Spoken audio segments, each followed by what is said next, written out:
What's up, everybody? Welcome to Three Wide in the Middle with me, Thomas Brandon, and my man Keith Bradley back this week. Keith, how's it going? What's going on? Not I have much. power. There we go. That's good. That's good. Yeah, we're Miracle. missing you Better- last week, man. Better knock on wood. Yeah, missing you last week. I didn't know. In the podcast, I was like, well, Keith's not here. Not sure what's going on, but he's not going to make it today. So I didn't know what was going on. I was hoping. I was like, God, I hope everything's okay. Power was out. My yeah. dumb ass forgot to charge my phone. Dude, I do that all the time. So yeah, no biggie, man. So good to have you back this week. And we were just talking, you won't be here next week because Nope. So, next Thursday, 6 a.m., my wife is going to be induced. So we'll be bringing home a new baby girl, probably Friday or Saturday. Another little one. Congratulations, Yeah. man. You got a name for her yet? Yes, her name's Bristol. That's awesome. I love it. I absolutely love it. I really like that name. I actually, It's unique. Yeah, it is. And I know of somebody who's named Bristol, another girl who's named Bristol. I actually met her up in Washington. She was a friend of, I have a ton of family up there. She was a friend of like one of my cousins up there. And her name was Bristol. So I always thought that name was really cool. It's not a name that you hear a lot. So I like it, man. That's cool. Nope. I like it. My wife chose it, so that's what we're gonna. Even better, man. Even better. Yeah, I remember. So quick story before we get into everything, because we got a heavy NASCAR day today, and me and Keith got a lot of ranting and raving to do. And so before we dive into the negative stuff, I got to tell the story about names real quick. So when my wife was pregnant with our son, we were trying to figure out a name, and we couldn't really decide on it. And everything that she was coming up with was, I was just not having it. I'm like, babe, no, I'm sorry. We're not going to do that.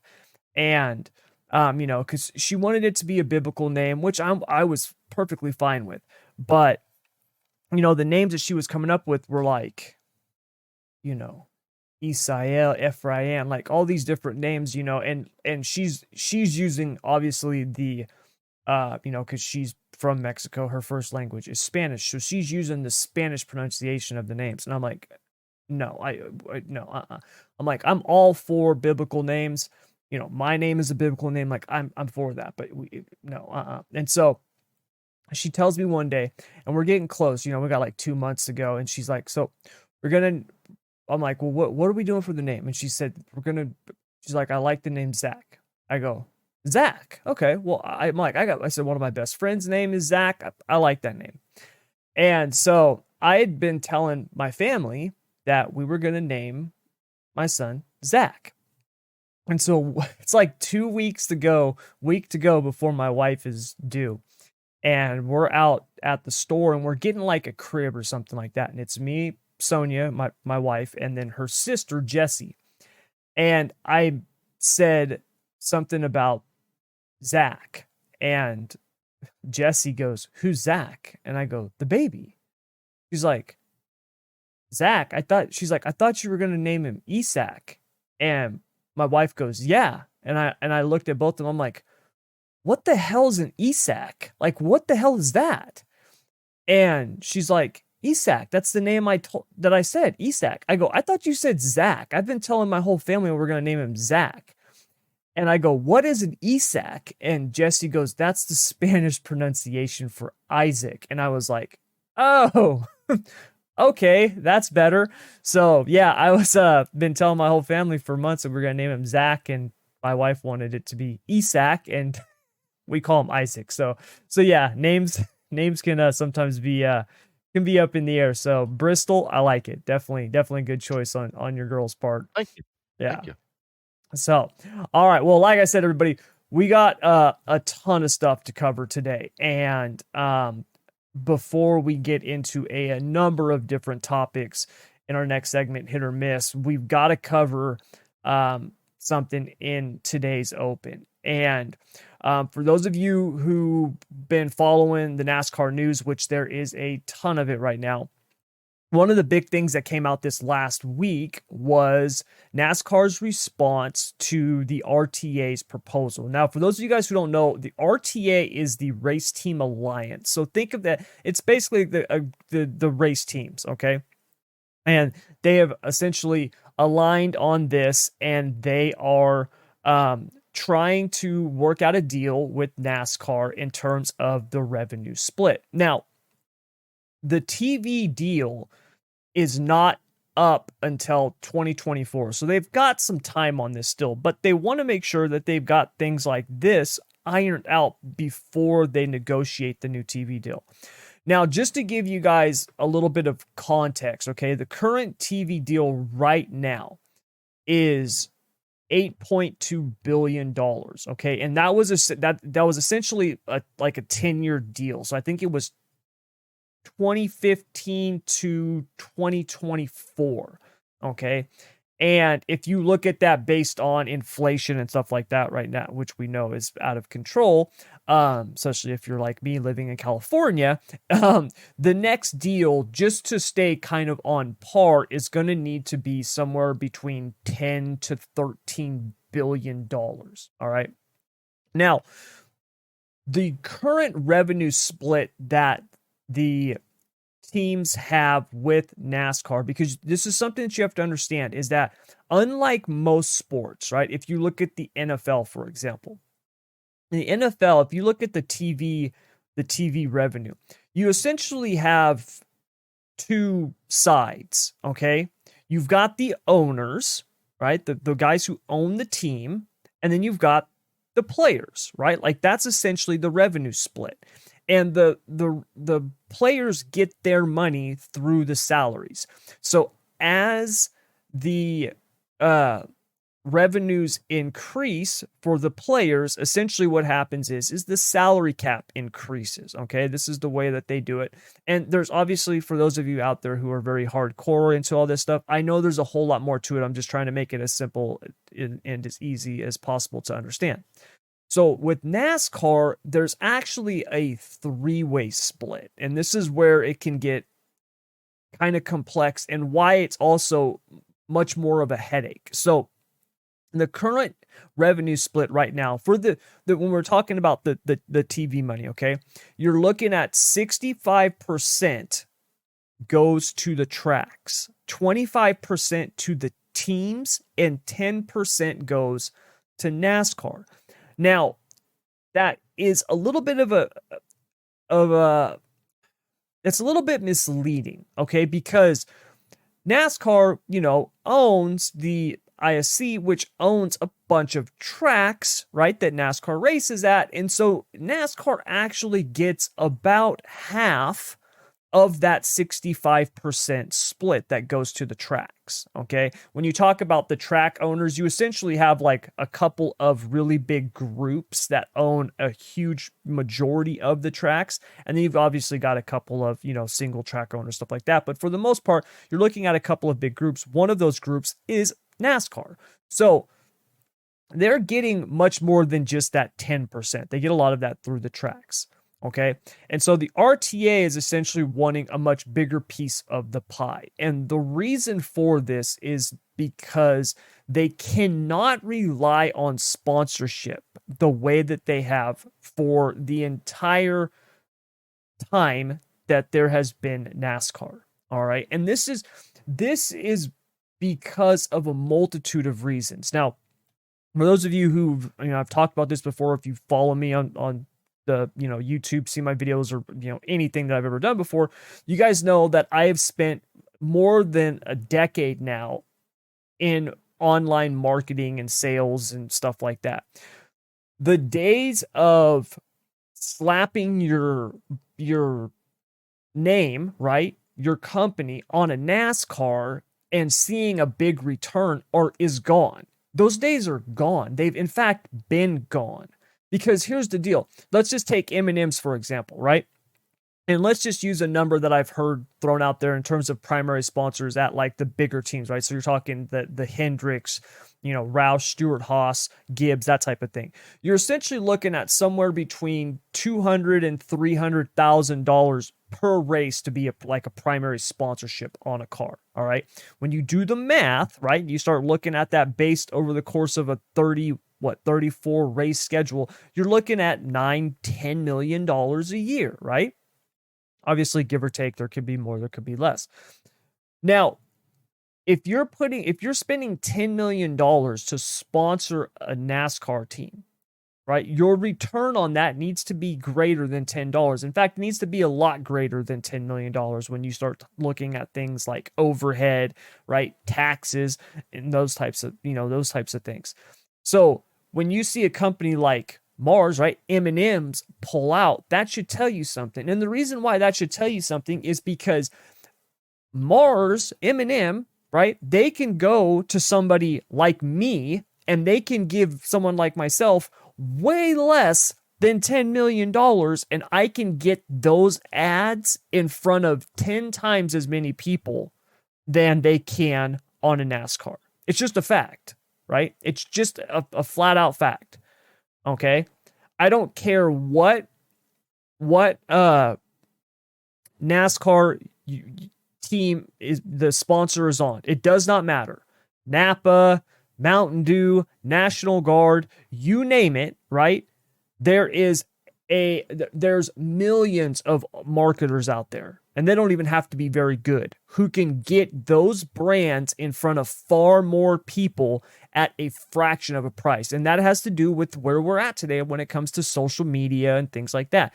Not to mention, people are not sitting down and watching television like they used to. This is why we've seen such a big push towards the different types of advertising that you see, whether it's social media, YouTube, Facebook, Instagram, that type of thing. We're seeing a lot more of these brand ambassadors and stuff like that because these companies have figured out that, hey, I can give this guy who does YouTube videos and his videos are seen by 5 million people, I can give him 20 grand and have this seen by 5 million people, or I could spend 10 times that much, right, for a billboard at a sports arena. Okay, which one do you think is going to have a greater effect? So the way that business is just done in terms of marketing and sales, and keep in mind, I don't care what business you are in. You are in the marketing and sales business. That's all there is to it. It doesn't matter if you are selling toothpaste, if you are a business coach, a life insurance, or you make, coffins. It does not matter. You are in the marketing and sales business because if you do not have people coming and paying for that product or service, you're not in business. And the entire way of doing business has changed. And because of that, NASCAR has to change. They just have to. They cannot rely on sponsors to pick up 80% of the bill the way that they have 90% of the bill. They just can't do it no more. It's not a sustainable business model. It has to change. And this is what the RTA is saying to NASCAR. Now, NASCAR came back because the RTA presented basically, hey, look, 93% of the revenue right now is going to NASCAR on the tracks, and we're only getting about 7%. NASCAR came back and said, look, this is misleading. The teams are evaluating that 7% essentially on the value of the charters. I understand that. That is misleading for the teams to say that. They are valued at more than what just their charter is worth. But here's the deal. It's not much more. All right? That's the thing. It's not a ton more. If you look at, let's say, the top teams right now, like you look at a Hendrick Motorsports with, you're talking 4 cars and 4 of the best drivers, the best equipment, right? The best facilities. It's the top of the line everywhere. That team, right? I mean, when you look at what it's worth, even with the charters, and let's say you're fetching a premium for each one of those charters, right? Which is $30 million a charter right now. I mean, multiply that 4, that's $120 million. Factor everything else together. What are you talking about, right?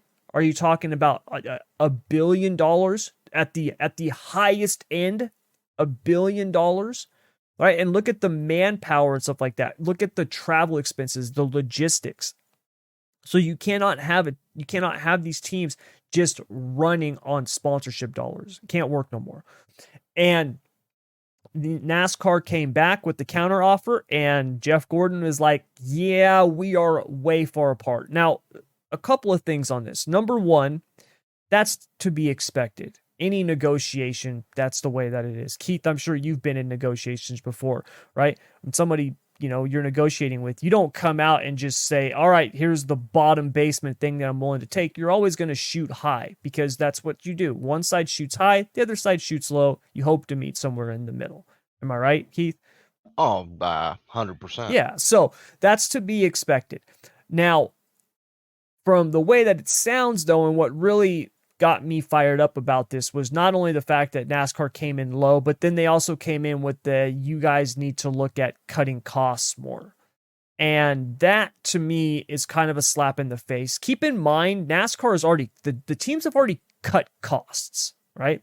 They laid off a ton of work. You look at these teams, the amount of workforce that was let go when they went to this new car, because they just don't need them anymore, right? You don't need all the fabricators and welders. You don't need all the body men and stuff like that because you're buying parts. You're essentially buying parts. You're putting together a puzzle as opposed to building a car. Okay, so you don't need all those employees. They've already let go of a lot. For NASCAR to come back and be like, hey, look, you guys need to cut more costs is kind of a bullshit move, in my opinion. It really is. On top of that, for NASCAR to lowball them as much as they did, I also think that is kind of a slap in the face because to me, it shows that either A, you're the world's worst negotiator, right? Because keep in mind, it's one thing to come in low, it's another thing to be insulting, right? So somebody brings me a car that they want to sell, okay? Let's say, and it's the blue book value on it, let's just say is $5,000, right? But the guy, he needs to get rid of it. He wants to, get some money. He can get rid of it quickly, right? Needs the cash now. I'm not going to go to be like, yeah, I'll give you $50 for it. That's a slap in the face. That's a douchebag move. Okay. So there's a difference between coming in low and then also insulting the other party. And I think that's kind of what NASCAR did here. And the fact of the matter is that what happens with this revenue split is going to determine what happens with NASCAR over the course of the next 10 to 20 years. It really is.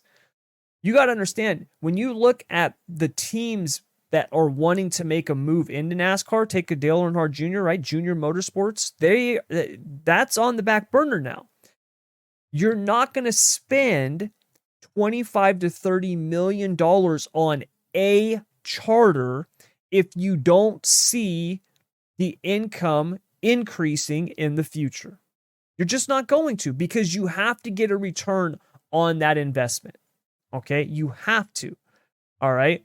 Otherwise, you're not a business. You're a hobby that costs millions of dollars. And make no mistake, every one of these teams are yes, they love racing and they enjoy what they do, but they're in the business of making a profit, because if they don't, then they can't operate. And that's really, really important. So NASCAR's gonna figure this out, hopefully, and hopefully they give these teams a much bigger piece of the pie, because in my opinion, the tracks don't need 65%. What are they doing with it?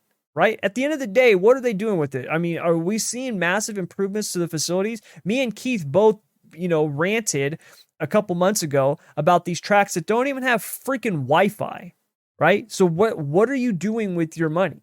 Where's it going? Right?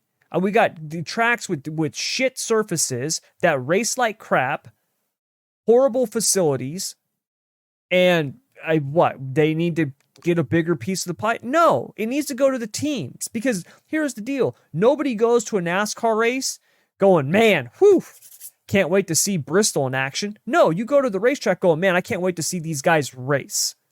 Yes, it might be cool to see them race at a Bristol over a Fontana, but the main draw is the drivers. It's the teams. All right? Because at the end of the day, you could take the NASCAR guys and go send them out to the Nashville Fairgrounds or some other track that is, that's not even used by the Cup Series. And I can promise you, people will watch it because it's the NASCAR drivers. So hopefully NASCAR pulls their heads out. They come to a deal on this, and hopefully it's something that can sustain these teams because these guys cannot keep operating the way that they are. It's the cost of it is getting too. It's just becoming too much. When you see these teams taking on more and more partners because look, they just flat out can't afford it. They just can't afford it, and it's showing the vulnerabilities in the sustainability of NASCAR moving forward. And if they don't make some big changes, especially when it comes to this revenue split, there's going to be a lot of problems.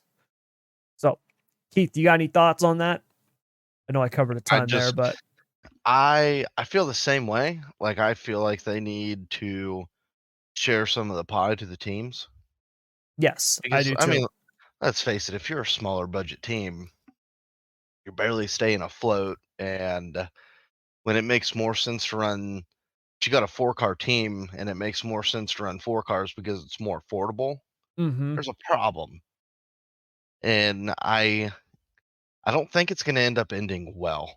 I really don't. I mean, we see how they're treating this next gen car right now.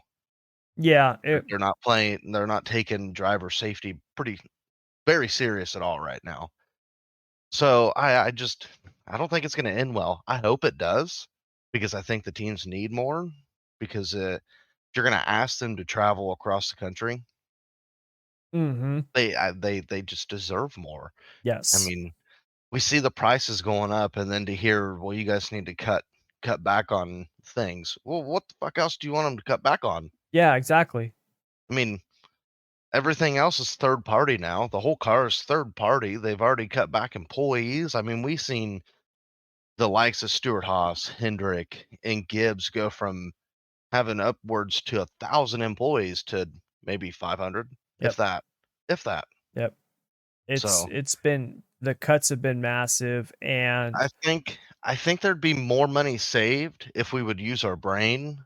If NASCAR would use their brain when they're making these schedules and sending them out west, just do a West Coast series. Knock all the races out there, then come to the Midwest, then East Coast instead of, well, the last three of the last four races we're going to go to Vegas, then we're going to go to Miami, then we're going to go to Phoenix. Phoenix. Yeah. That makes zero Sending sense. them back and forth across the country. Yeah, I'm with you. You see the Outlaws do that where they've got their West Coast swing. That makes sense, right? They do two a year. They do one at the beginning of the year and they do one at the end of the year, right? It makes sense. If you're going to go out west, let's hit it all. Um, Obviously NASCAR's a little bit different because you're talking about, one race and it's on Sundays where the Outlaws, they'll run Thursday, Friday, Saturday or Friday, Saturday, Sunday. Like they run more nights out of the week, but still nevertheless, the way that they Yeah. do it is much smarter, right? When it comes to the logistics of it. NASCAR could Well, I definitely mean, implement something like that. you you can even look at the Xfinity schedule. They send them to Portland, and this year they send them to Portland, and they come back and they're on the East Coast Yeah. Yep. for a one-off race. I mean, how Mhm. much sense does that make? It makes none. At least when next year's schedule, they're staying on the West Coast for the Xfinity teams, so that way they don't have to drive all the way back to the East Coast. I mean, some of the shit they do is so ass backwards. It is. It is. And, It, the it follows in the same guideline as the penalties they hand out. They're so damn yes. inconsistent. Yes, exactly. We're gonna get to that, and we'll get to that in hit or miss because yeah, we got a bunch to talk about on that. So yeah, I'm with you, man. I wish they would be. I talked about this last week when it comes to the things that they do. Like when we look at the car, they they go to extremes, and then a lot of times it ends up being a miss as opposed to let's look at it in terms of increments, right? Did we need to go to the 180-degree opposite of the last generation car, right? Did we need Yeah. to look at the Gen 6 and go, what is the exact opposite we can do for everything? Let's do that, right? Did we Well, need to do that? Do we need to do that with the schedule where it's like, hey, how many times can we cross country? Well, let's do that, right? So I'm with right. you. They need to just make I some better decisions with that stuff. I think with the TV deal too, also, I think they need to do something very similar to the NFL. I mean, all the teams get pretty similar TV money, Mm-hmm. and then they all get revenue from either its ticket sales, merchandise. Yes. Like Yep. if the Bengals sell X amount of jerseys, I didn't know this till this year that other teams benefit off other teams selling merchandise. It's Yes. all a collective group. Yep. And I feel like NASCAR could take a page out of the NFL's book and do what they're doing. Yep. When college football teams are making more money off of TV deals than NASCAR teams, that's a problem. It's a very big That's a problem. big, big problem. Because I can tell you right now, it costs way more to run a NASCAR team than it does a college football team. Well, Way more. I was talking to a new friend. We were talking off air about some things coming up, and he's a truck driver for Front Row. He's Michael McDowell's truck driver. They stopped and got fuel, and it was almost $1,500 just in fuel. Oh, yeah. And Oh, yeah. that's just one stop, Mm-hmm. and they stop maybe twice, maybe 3 times. I mean, these teams are spending a lot of money just Yes. up and down the road. Yep. So, So I don't know. yeah, it'll be something to I'm monitor. not gonna hold my breath on it Yeah, I because it does not sound promising. It really I doesn't. know. I'm hoping they work it out, you know. I talked about this last year when I first started this podcast. You know, I had pretty much been, you know, done with NASCAR. You know what I mean? Like they had pretty much lost me. You know, it had kind of got to the final straw with the where they were with the racing and the whole low horsepower and all the other bullshit. And I was just like, this sucks. And, you know, I got back into it because of sim racing and the next gen car came out and, you know, the racing had been pretty good and promising. And it's just, you know, I don't want to see them start regressing back to the crap that drove, you know, people like myself away. So hopefully they'll get this figured out. They still have time, right? Like I talked about, you know, TV deal is not up till 2024. Obviously, they want to have something done before then, but you know, the next, I'm I'm thinking the next, you know, six months is where we're gonna see the most movement on this. So hopefully they'll get it done, and yeah, everything will be good moving forward. But we're going to take a break, but after that, we're going to be back with hit or miss, and we've got a ton to cover in that. So don't go anywhere. All right, everybody, it is time for me and Keith's favorite portion of the show. Hands down. Yeah, Hands down favorite part. last week it was a little tough by myself, but I did have some fun. Now, last week, not to gloat, I don't know if you listened to the podcast last week, but last week I did say I thought Christopher Bell had a shot at winning the race and racing his way into the final 8. He did. Me and Keith are going to actually pick our final 4 after hit or miss. So stick around for that. But before we do that, we've got a ton of stuff to cover here. We've got like 6 or 7 topics that we got to knock out here. So, Keith, first up on the list for hit or miss is the NASCAR had a meeting with the drivers. They did some crash data, ran some tests on the next gen car, specifically on the rear end, right? So backing into the wall, because this is where we're seeing a lot of the concussion problems. The data shows that the Gen 7 car is still not as safe as the Gen 6 car, which is proof that NASCAR has been less than honest about the safety of this car so far this season. Keith, hit or miss? Oh, I think it hits the mark. Yeah. I think they released this car entirely way too soon. Way Mm-hmm. too soon. I Part of me wishes that they would just say, "Look, we're going back to the old car till we can figure out what's going on with this new car," because drivers were concerned the first time they did the crash testing with these cars. They Yes. voiced their concerns. NASCAR ignored it. Yep. So it's either A, get your head out of your ass, or B, we're going to have another Dale Sr. moment on our hands and it's not going to be good. And I Yes. hate saying that because I don't like deaths in motorsports. I don't like it at all. Me I don't neither. care if it's at the top of the level or the bottom. Yep. I'm They with got you. to get it fixed. I mean, when drivers come out of that meeting and they're even more mad, It's not good. It's not good at all. No, And it's not. when it's more dangerous backing the car into the wall than it is hitting head on, you have a big problem. Yeah. Yeah, you're right. I understand.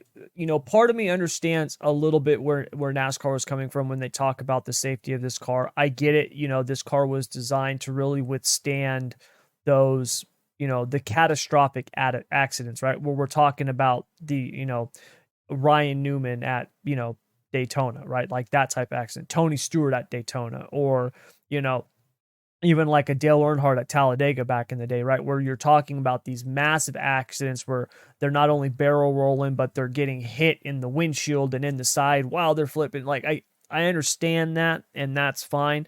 My biggest issue with this, like you said, has been that NASCAR has treated the drivers almost like a bunch of annoying kids, right? Where you've got these guys who are coming out, and it's not like these guys are rookies, right? It's the Denny Hamlins and the Kevin Harvicks and the guys that have been around, that are saying, "Hey man, I take a hit in this thing and it's the hardest hit I've ever experienced, and I was not anywhere near the speed that I have been in this other car." And then for NASCAR, what do they say? Oh, well, the speeds are different, or oh, it's different angles, right? Like they play it off. And that was always my problem with it, when you have with that many drivers saying it. And then when you started seeing stuff like Kurt Busch, right? Bubba Wallace getting the wind knocked out of him when he gets Just bump undrafted. drafted. Yeah, now with Alex Bowman. So I'm with you. I think it hits the mark.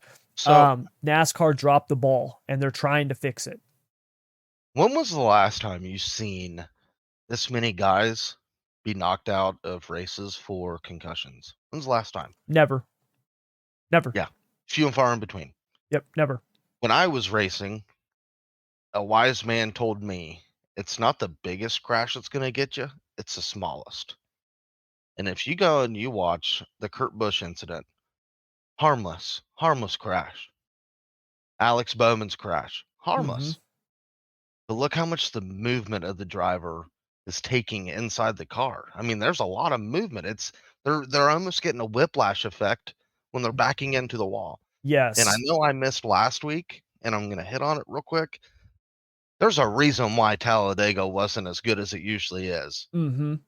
Yep. And driver safety was one of them. Yep. No, you're right. You're absolutely right, man. It They was gotta do something before somebody gets killed. They yeah. have to. Yep. Yeah, it was it wasn't a good race, and the car has been a real problem with the safety. The drivers are concerned about it. When Kyle Larson comes out of this meeting and says, "Yeah, we've looked at the data.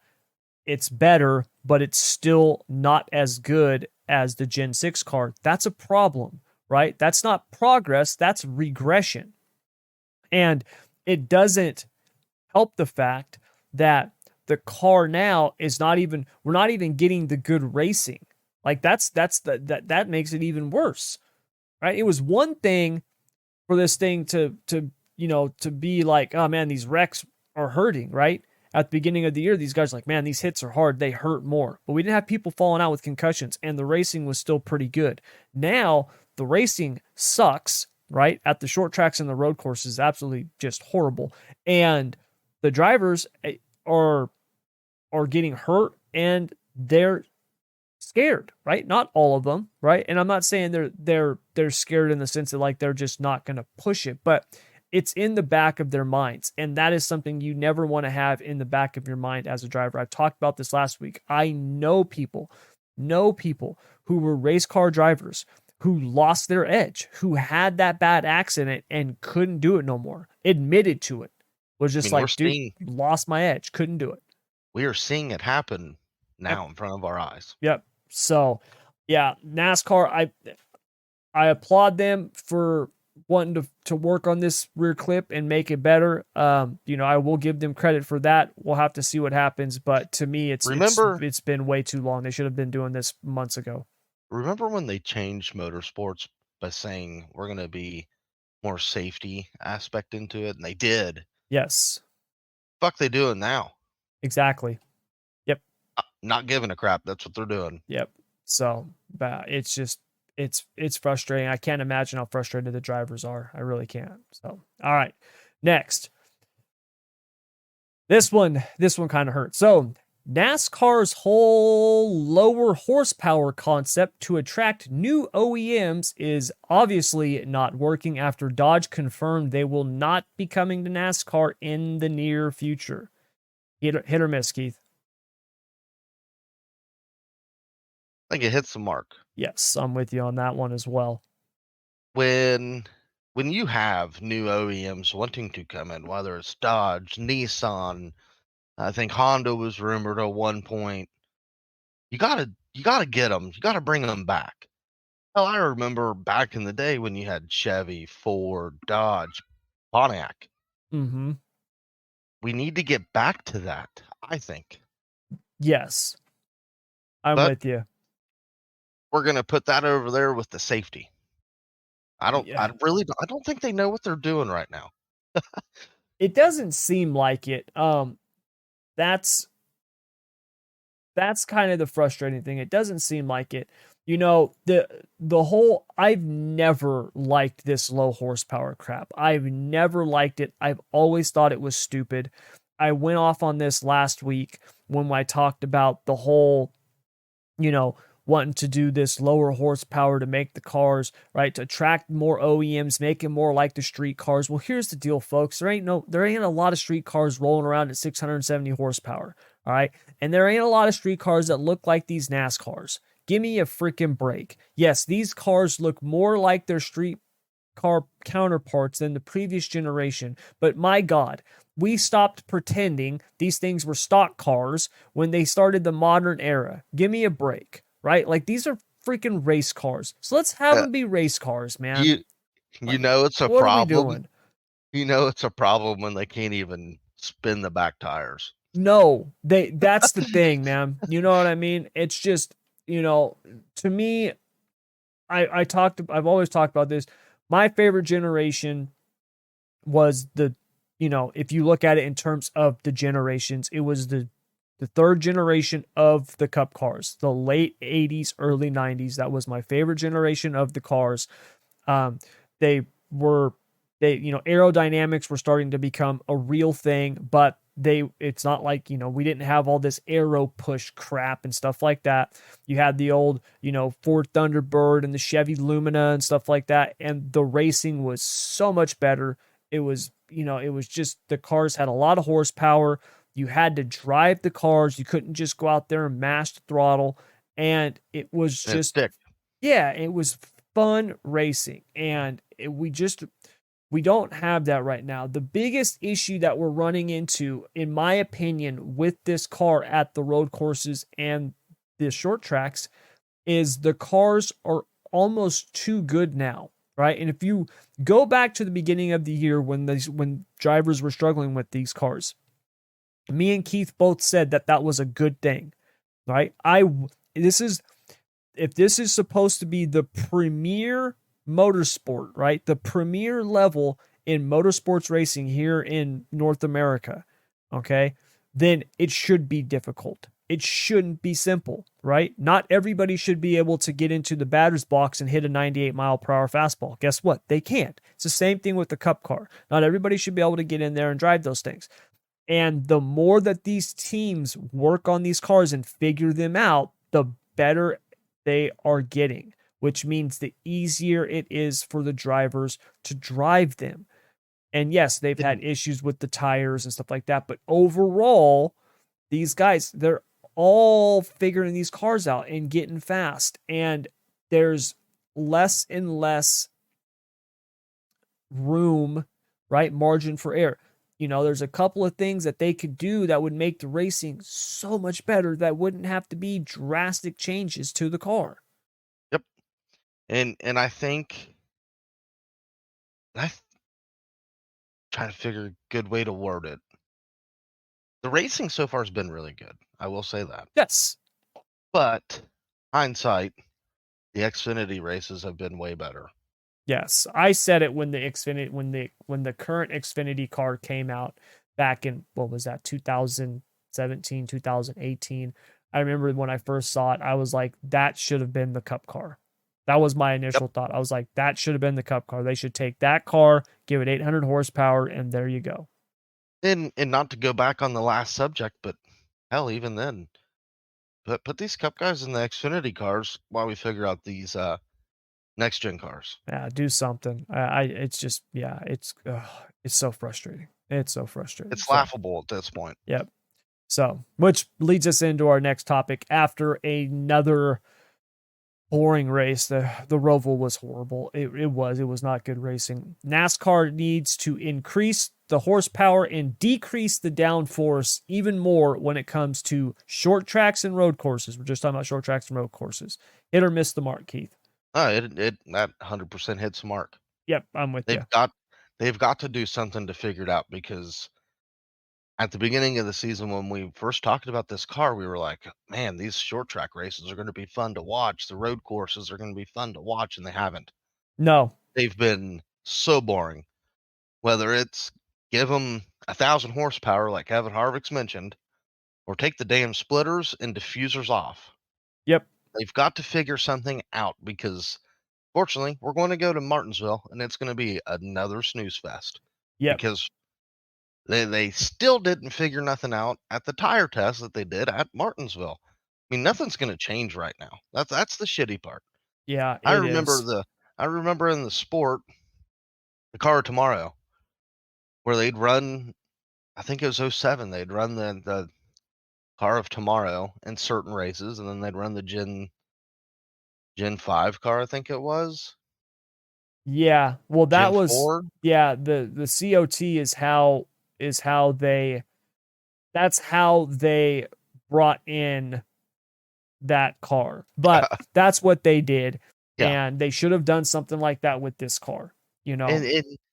and they can make whatever excuse they want.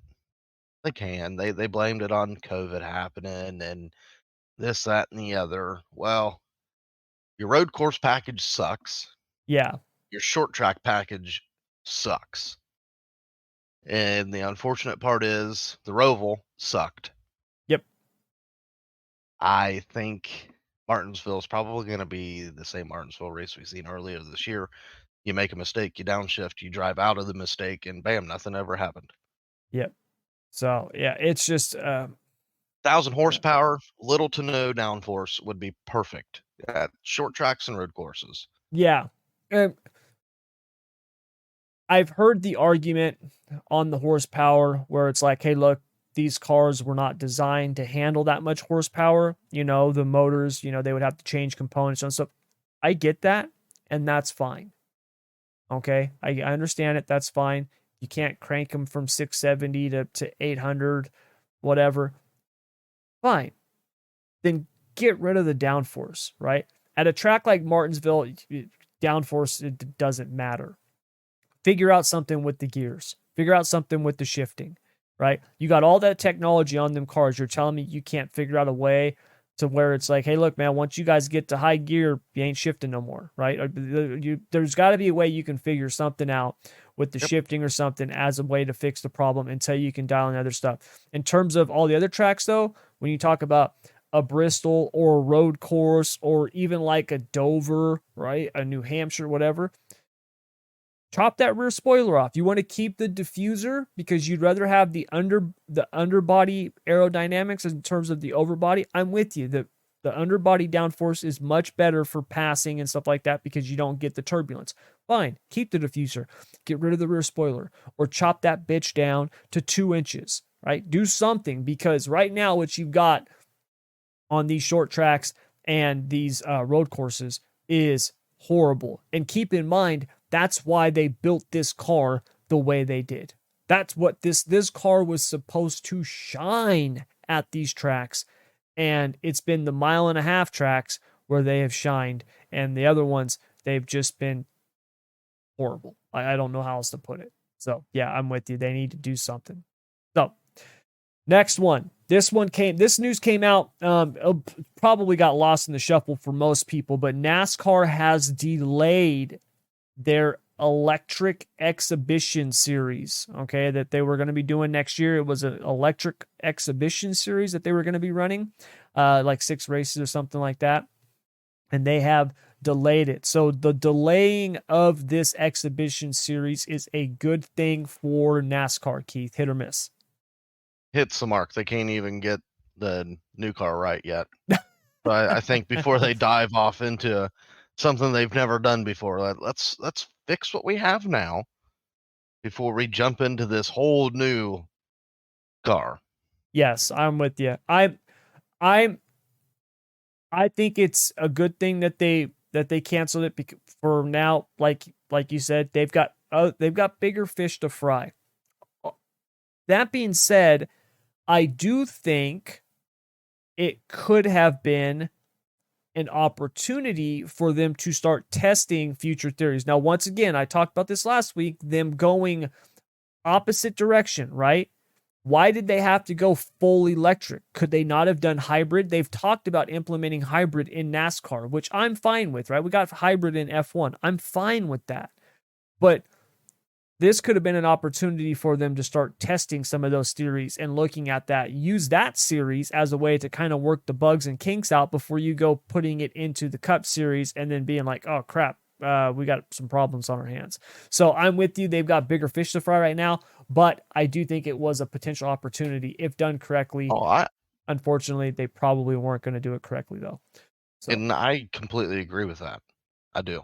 I'm with I you. I, I feel like you were just saying it's a good opportunity, Yep. but we're on the verge of killing some guys. So Yeah. Yeah. We gotta get some stuff figured out. So yeah, 100%. yeah. All right, next one. So big news is Tyler Reddick's contract was bought out. He is now going to be coming to 2311 a year earlier. So Tyler Reddick will be with 2311 next year. And this is a sign that Kurt Busch's chances of returning next year are now slim to none. Keith, does that hit or miss the mark?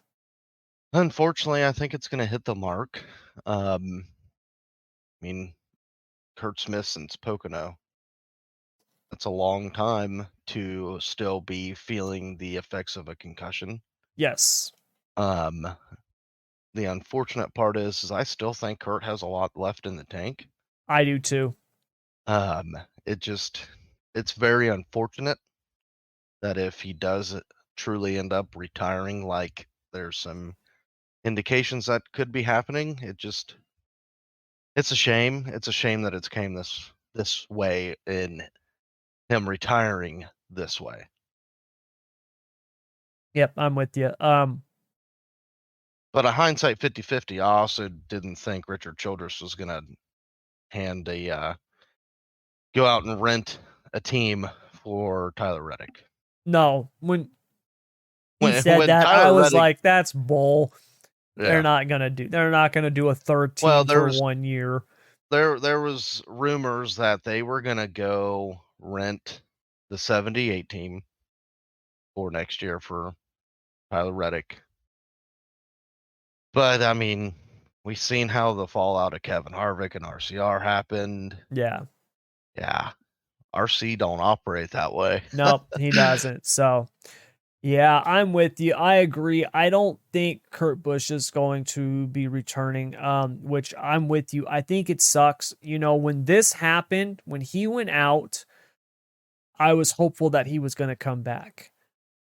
Keep in mind, I was not, when Kurt Busch first came to NASCAR, I was not a Kurt Busch fan.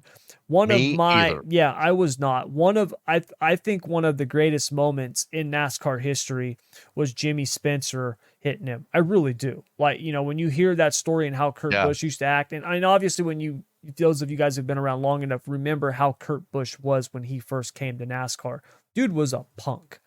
But, you know, over these last, you know, 5-6 years. He really changed. Yeah, he's really changed. I would say probably ever since Stuart Haas. You know what I mean? I Like, would I would say yes to that. Either mhm. either when he went to Stuart Haas or Furniture Row. Yeah, Really yeah, seen a different Kurt, hmm and that's I'm same way with you. I liked Kurt, but he had Kyle's attitude, and nobody wants to bring that up. no, But Kurt really turned his whole maturity around. yes, he did. did big time. He became a much different person because A likable the guy. yes, because the dude's always been able to drive, and that was the worst thing about it is the guy was a punk, but he was so damn good. He was so fast, man. Those first years when he came to Roush, dude, in that '97 car. Oh my God, I never hated Sharpies so much in all my life, dude, because the guy was Sharpies and so Rubbermaid. fast, man. Yeah, Just dude, like him. so fast, man. But, over these last few years, man, he's been a really good dude. He's been a great ambassador for the drivers, and he's still good. He's a good driver. And it was sad to see this happen. It reminded me when they announced that he wasn't going to be running the playoffs, it reminded me of Dale Earnhardt Jr. when Yeah. Jr. had his concussion, and it was like Jeff Gordon's going to be filling his role, for the next however many races it was. When that happened, I remember thinking, I was like, I don't think Junior's coming back, and if he does, it's going to be like a farewell tour. Like that was Now, kind of my thinking behind it. And I was I afraid that we weren't going to see Kurt come back, man, and it looks like we're not going to. yeah, and that's the unfortunate part. But I could see Kurt taking a different role with 2311, I could see that too.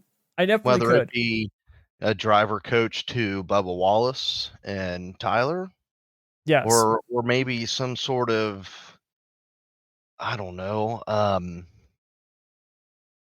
maybe an ambassador for all the drivers, like what Jeff Burton does. Yeah.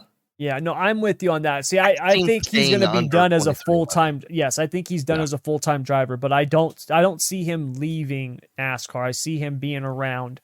And you're right. Denny Hamlin has said, look, Kurt Busch will have a job here and even after he's done driving if he and wants it. and and not to mention there's a booth spot open with Fox, and Kurt's done a lot of booth stuff with the Xfinity series, Mm-hmm. so there could be that too. Yeah. So they do have an announcement to make this weekend, at Something to pay Vegas. attention to. Yep. So there's a lot of speculation that it's going to be Kurt Busch announcing, his retirement from what I've heard, it will be his announcement that he's going to be retiring from full-time racing. That could mean a lot of stuff. Who knows?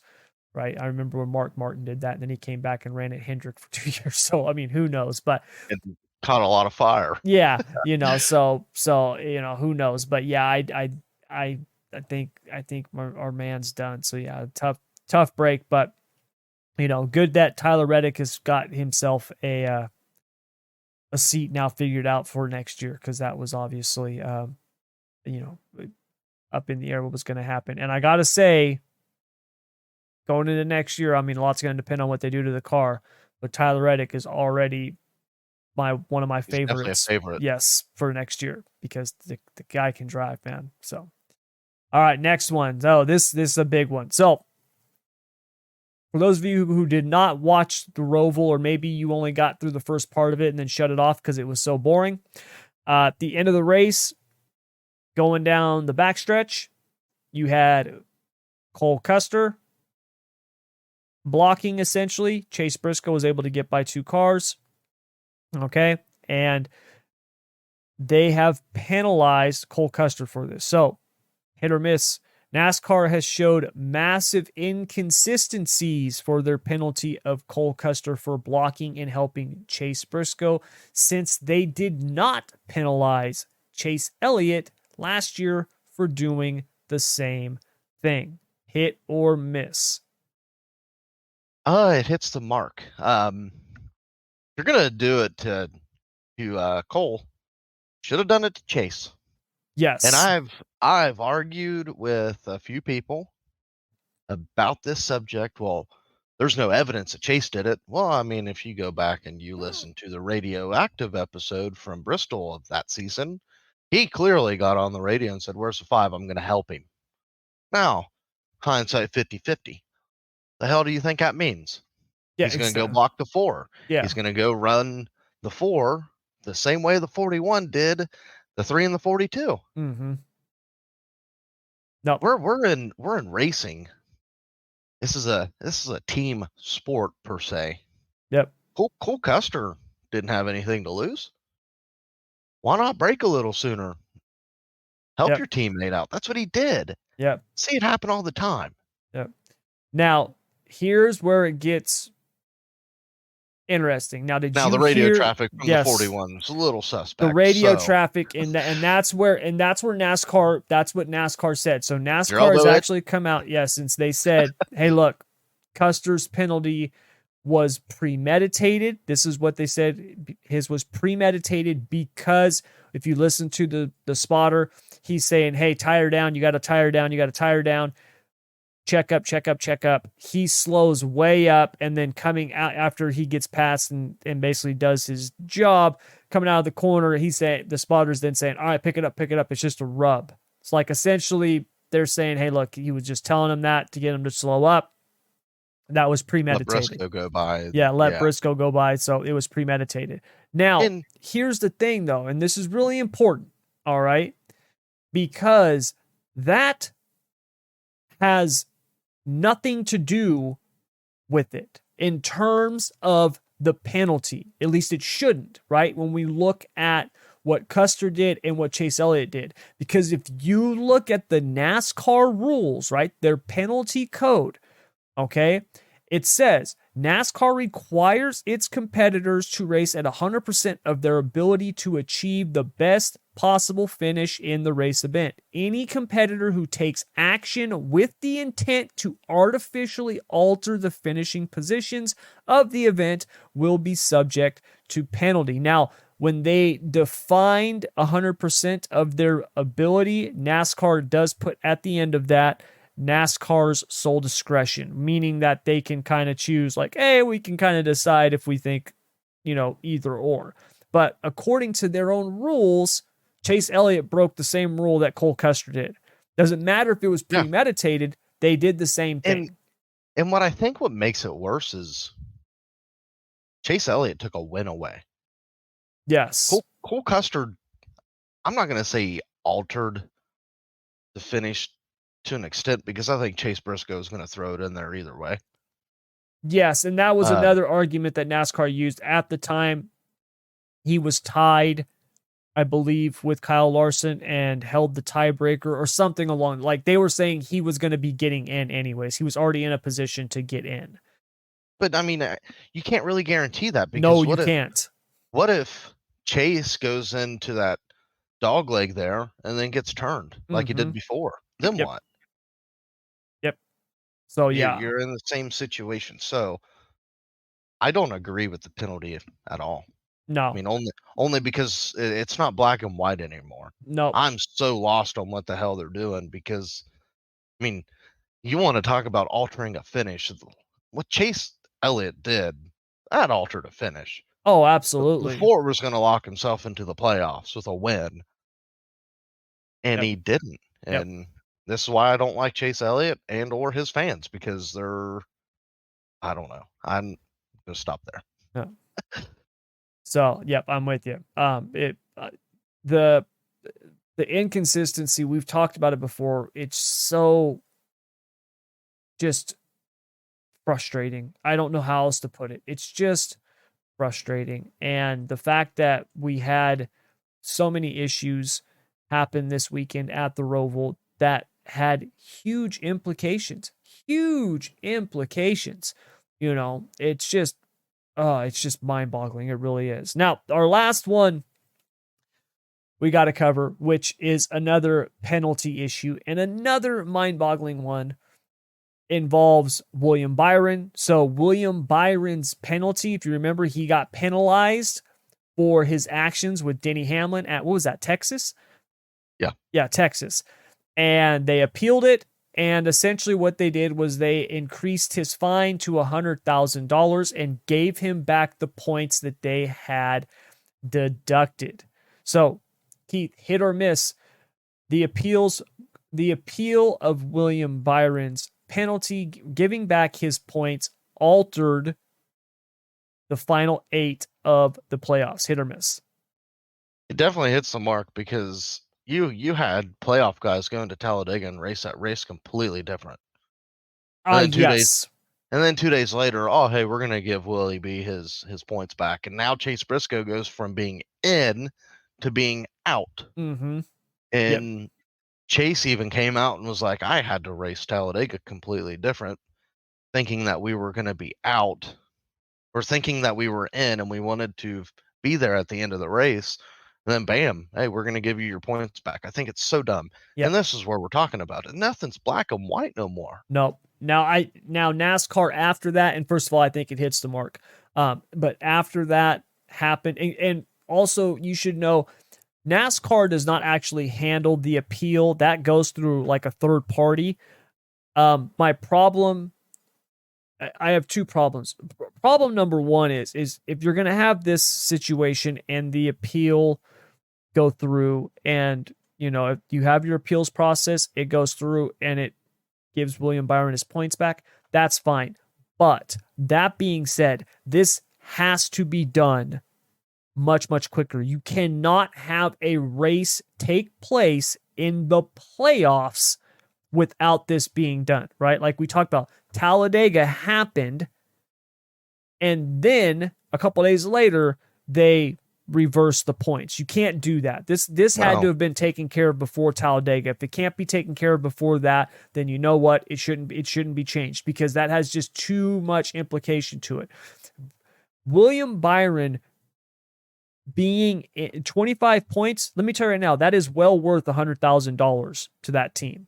Well worth $100,000. They would have paid $200,000 to them 25 points back, because it's worth so much more money. So you've got to get that done quicker. And like you said, you've got to have the wording on this better. Now, NASCAR did come out. They did change the wording. From my understanding of what I could see on the news aspect of this, it sounded like it was kind of a technicality, which Byron was able to get his points back on in terms of, what he did and how they presented it. And NASCAR did come out and kind of reword things with that rule because of that incident. So I give them credit on that, but it's just one more problem. Like we said, with all the inconsistent stuff that's happened, it's just maddening, and I don't know how else to put it. So yeah, it just frustrating, really frustrating. So yeah, we'll see what happens. And look, we've covered all that. We didn't even have a chance to talk. I mean, because we've gotten so much, we've covered so much. We didn't have a chance to talk about the stupid sign falling on the track, the damn caution that screwed up the race. You know what I mean? Like, it's just like, really, this is how we're ending it. Really, oh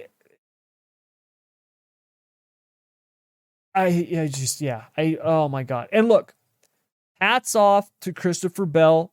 I said in last week's show that I thought Christopher Bell had a shot to win the race and get himself into the 8. He did.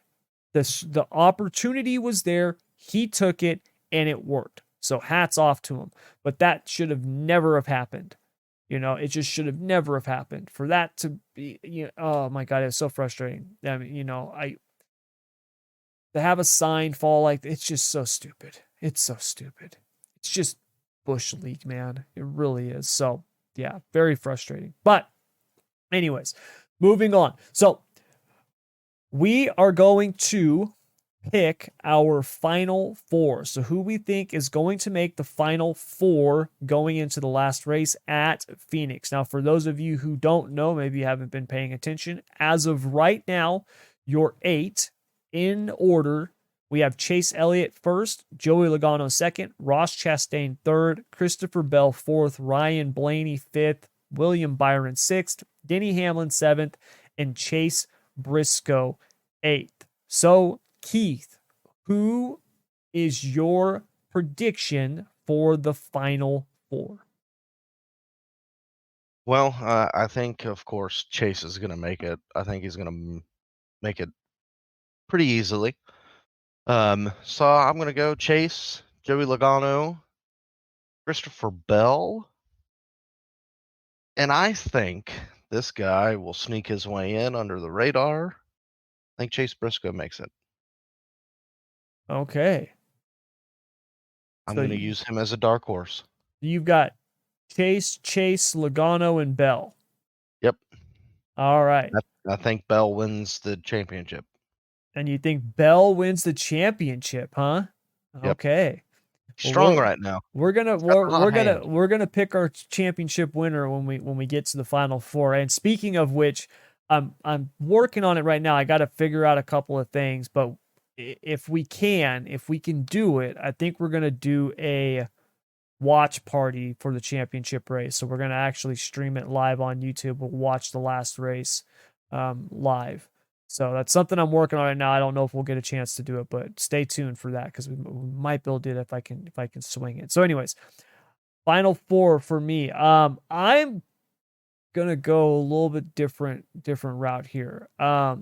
So I worked on my power ratings and looked at some stuff. Um,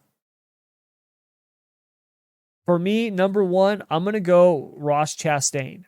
Um, two of the three races are at mile and a half tracks. Ross Chastain has earned more points at the mile and a half this year than any other driver. He had a phenomenal run at Vegas, and I think he could have another good have a good run at Homestead. Obviously, we don't have any precedence for him at Homestead in this car. We don't have a precedence for anybody in this car, but comparing what he's done at Homestead before with a different team, I don't, it's kind of hard to do because obviously Trackhouse is very different than, teams that he'd been on in prior years. So I like Chastain to make the final four. I think he's going to do it.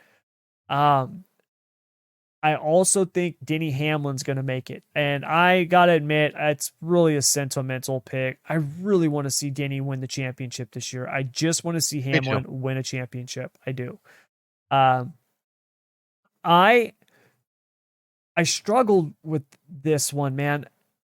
I'm going to pick Chase Elliott, but I got to be honest with you. I am not confident about Chase Elliott. The only reason I'm going to pick him is because he's got a 31-point buffer right now. But if you look at how he's done at these mile and a halves recently, it hasn't been great. It's been kind of spotty. He's either really strong or really off. So obviously they've been doing much better recently. I mean, they've been on fire, but yeah, I am concerned about that because I don't know what kind of run he's going to have at, Vegas or Homestead. What concerns me is going into Martinsville. If any of these guys have, a bad race and then just a so-so race, essentially they're going to be screwed, right? Because Martinsville, we saw it. The passing there is going to be very, very difficult. Like you're going to have to just be moving people out the way if you start, mid-pack or back. So it's going to be interesting to see how it really shakes out. So, I mean, I've got Ross, I've got Chase, Denny. My fourth pick, I'm going to go Ryan Blaney. I think Blaney is going to make it. I think Blaney is going to, I think he's going to get a win. My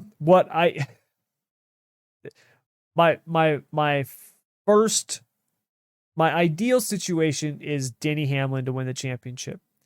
My second is Blaney to make the final four without a win and then win the last race for the championship. That would be my number two. So if I could have a magic wand and pick one, it would be one of those two scenarios. So yeah, those are my four. I've been really impressed with Ross. I think Ross is a legit contender for the championship. I really do. I'm with you. I think Bell is too. I had a hard time not picking him. I agree with the Ross. So hard to tell what's going to happen between him and Denny because I'm sure Denny has not forgotten. No, the Ross don't give a fuck tour. No, he hasn't. But you know what? That's one of the reasons why I do like Ross so much right now is because Denny's still in it. I think it'd be a different story if Denny was in it. Now, here's the deal. Both those guys make the final four. The one ain't going to win. It could be go either way. Someone's getting dumped. You know what I mean? So, to me, I'm with you. That does open up the possibilities. Now, if we get to like a Martinsville and Denny, you know what I mean? Like he's got no shot at making it in. I could absolutely see him ruining the one car's day. but I've been really impressed with Ross, man. He's had a And I really good have year. 2. Yeah. Um, I struggled picking him just because over the last course of 5 or 6 races, it's almost like he changed the way he was driving from before. Mhm. But I really think Ross gets back onto the Ross don't give a fuck tour. Yeah, I'm with you. And I think he has to in order to make the Final Four. I wouldn't be surprised if he does make it. Yeah. I wouldn't be I surprised if he misses it. Actually, any of the top 8, Yeah, I'm with none you. of them would surprise me. No, it wouldn't surprise me neither. I wouldn't be surprised. Um, you know, I might I might be a little surprised if not make the final four, but win the championship. I'd be a little surprised if Chase Briscoe won the championship just because of the other drivers in there. Nothing against him. It's just compared to the other drivers in there, I Yeah, would it seemed and like more that they would win it. But no, and you're I right. The wouldn't top eight wouldn't. No one's going to really and surprise me. I kinda wanted to go different because nobody's gonna pick Chase Briscoe. No, no one's picking him. But I feel like Chase is gonna fly under the radar like he has majority of the year. Yeah, he don't have the top 5s or top 10s in his pocket like everybody else, but he has here recently at the mile and a half has consistently been towards the front, and he's got Kevin Harvick in his back pocket Mm-hmm. to help get him where he needs to go. And I feel like if Briscoe gets to the Final Four, he might be the one to beat at Phoenix. We've seen what he did here last time. Yep. No, he does do well there. And one thing that he does have going for him, which obviously when there's only 3 races, to decide the final four, it's important that you finish. And, Yeah, and out of the drivers in the top 8, there's only 2 of them that have got 3 or less DNFs. And one Ryan of them's Blaney and Chase Briscoe. You know what I mean? Yeah, it's yeah, Ryan Blaney and Chase Briscoe. So, finishing races, consistency matters. And he has I been a consistent finisher. Yeah, like you said, he might not have the top 5s and top 10s of these other guys, but he has been a consistent finisher when it comes to, those yeah. top 15s. And I feel like he's got 2 big secret weapons in his back pocket, one being Harvick and the other one being Tony Stewart after Tony Stewart's comments about finding something else to do on the weekends. Yeah. Yep. I don't buy into that because Briscoe being in the playoffs still. Yep. I wouldn't look too much into it. Um, will it be hard for Chase to make it? Yeah. But I like the underdog story and he's the underdog in the top 8. Yeah, absolutely. He is. But He like I said is. before, it wouldn't surprise me if any of these guys made it or missed it. No. There's Mm-mm. there I don't know. Yep. Still ain't a clear favorite. No, there's not. It's gonna be fun. Despite all the issues that we've had with the car, um, I am excited and looking forward to it.